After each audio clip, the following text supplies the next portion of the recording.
Now required equation of parabola is y square is equal to 4ax। हमारे पास equation थी, इसके अंदर हमने जस्ट a की वैल्यूज पुट करनी है, तो हमारे पास रिक्वायर्ड इक्वेशन ऑफ पैराबोला आ गई है, y square is equal to 4 3 12x हमारे पास रिक्वायर्ड इक्वेशन बन गई है। अब उसके बाद एक और पार्ट है जो कि डी पार्ट है। डी पार्ट बिल्कुल सेम इस तरह का है, आप उसको खुद सॉल्व कर लीजिएगा। अब ई पार्ट पे चलते हैं। ई पार्ट और एफ पार्ट दोनों एक जैसे हैं पार्ट्स। उसमें देखें कि line of symmetry is vertically passes through -3 4 vertex at v5 1। अच्छा, इसमें से अब आपको दो चीजें गिवन दी हुई हैं। एक तो उसने कहा है कि line of symmetry is vertical है, जो लाइन ऑफ सिमेट्री है वो वर्टिकली है, मींस के parallel to the y axis दी हुई है, और पासेस थ्रू कहां से करता है -3 4 से, और वर्टेक्स कहां पे बन रहा है 5 1 के ऊपर से वर्टेक्स आपके पास बन रहा है। तो सबसे पहले वर्टेक्स हम कंपैरिजन करते हैं, तो v ऑफ h k होता है, और v of h k is equal to है v ऑफ 5 1 की इक्वल है। तो h की वैल्यूज को h की वैल्यूज के साथ कंपैरिजन करें तो h इज इक्वल टू 5 आ जाएगी, k इज इक्वल टू 1 आपके पास बन जाएगी। Now equations of the parabola is, equation of parabola जब भी निकालनी हो जिसमें h और k की वैल्यूज हो तो उसकी इक्वेशन ये फाइंड आउट करते हैं, x माइनस एच का square is equal to 4a into y minus k, ये आपके पास इक्वेशन आती है। अब हमें यहाँ पे देखें तो हमें सबसे पहले हमें a की वैल्यू फाइंड आउट करनी है, तो a की वैल्यू फाइंड आउट होगी तो उसके बाद हम ये वाली वैल्यूज इसी के अंदर पुट करके पैराबोलिक इक्वेशन फाइंड आउट कर सकते हैं। For value of a eight vertex h के या फिर v5 1 मींस के वर्टेक्स जो दिया हुआ है 5 1, इसकी वैल्यूज को हम इस इक्वेशन के अंदर पुट कर देते हैं। इसको इक्वेशन नंबर फर्स्ट का नाम दे देते हैं, ये मेरे पास इक्वेशन नंबर फर्स्ट। तो ये for values of A eight vertex given, तो x h की जगह h की वैल्यू जो हमारे पास थी वो 5, उसका square is equal to 4a as it is, y minus k की जगह 1 आ जाएगा, तो y minus 1 as it is आ जाएगा।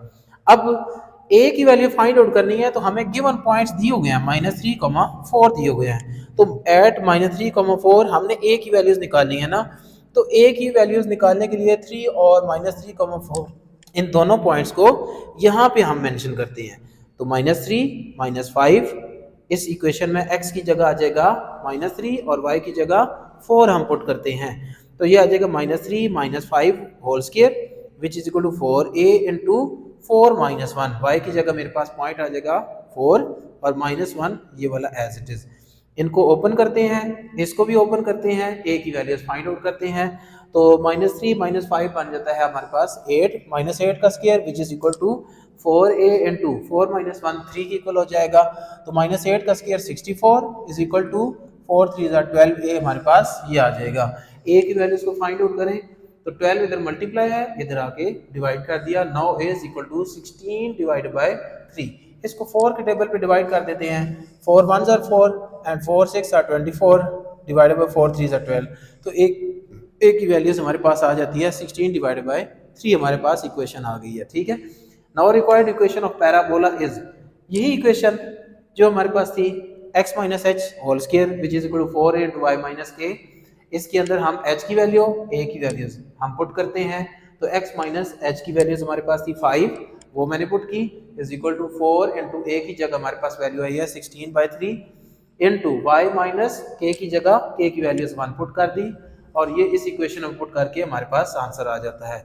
हाँ, इसके बाद अगर एक स्टेप और अगर आप करना चाहते हैं तो इससे ये भी किया जा सकता है x minus 5 whole square which is equal to 16 4s are 64 divided by 3 into y minus 1, इस 3 को इधर मल्टीप्लाई कर दें तब भी ठीक है, अगर यही इक्वेशन रहने दें तो तब भी हमारे पास इसका आंसर ये लास्ट आंसर आ जाता है। ठीक है, क्वेश्चन नंबर 4 पे चलते हैं। तो क्वेश्चन नंबर 4 सबसे पहले अंडरस्टैंड करेंगे क्वेश्चन नंबर 4 क्या है और उसके अंदर क्या गिवन डाटा है और क्या हमने फाइंड आउट करना है। क्वेश्चन नंबर 4 में देखें, find equation of the set of all points with distances from this one point that equal distances from this one point. इसका मतलब ये हुआ कि आप वो all the points find out करें कि जिस पॉइंट का इस पॉइंट तक का डिस्टेंस या इस ऑर्डर पेयर तक का डिस्टेंस इक्वल टू डिस्टेंस होना चाहिए इस पॉइंट तक का डिस्टेंस। तो हमने क्या किया, गिवन डाटा हमारे पास जो दो पॉइंट्स हैं वो एक ए पॉइंट ये मैंने लिख दिया, दूसरा पॉइंट जो था वो बी पॉइंट लिख दिया। अब हम लेट कर लेते हैं कि पी एक हमारे पास पॉइंट है x comma y, be the point which is equal distance from A and B. Means के इसका मतलब ये हुआ कि सपोज दैट मैं ऐसा करता हूँ कि एक ये पॉइंट आता है मेरे पास ए पॉइंट, और ये मेरे पास एक पॉइंट आता है बी पॉइंट आता है। तो यहाँ पे कोई एक ऐसा सिंगल पॉइंट होना चाहिए कि जिसका इस P का डिस्टेंस इस पॉइंट A तक और P का डिस्टेंस इस B तक इक्वल डिस्टेंस होना चाहिए। ये मैं सिंगल स्ट्रोक लगा देता हूँ। स्ट्रोक का मतलब होता है कि ये दोनों साइडें इक्वल साइड्स हैं। तो means PA is equal to distance होना चाहिए PB, उसने क्वेश्चन के अंदर गिवन बता दिया है। तो हम उसकी इक्वेशन निकालना चाहते हैं कि वो उसकी इक्वेशन बनती क्या है। So that P A mod which is equal to P B mod आ जाएगा। पी से ए तक का डिस्टेंस पी पॉइंट हमारे पास है एक्स कॉमा वाई, और उसका ए के साथ डिस्टेंस x2 माइनस x1, तो x माइनस 4 का होल स्क्वायर और ये आ जाएगा, और उसके बाद y माइनस 3 का होल स्क्वायर, ये आपके पास इसकी वैल्यूज आ जाएंगी।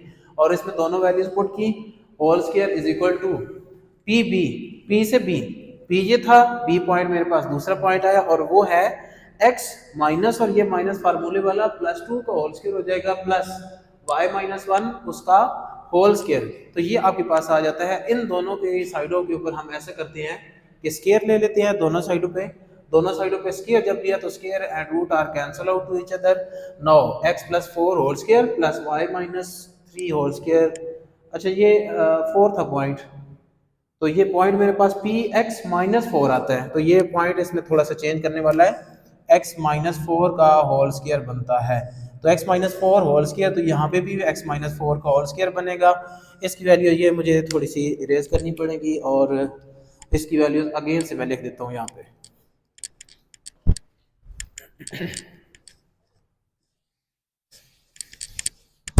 अच्छा इसको मैं ओपन करता हूँ, तो ये मेरे पास आ जाती है a square plus 16 and minus 8x बन जाता है, प्लस ये एज इट इज बाकी वैल्यूज आएंगी, ये भी एज इट इज रहेंगी।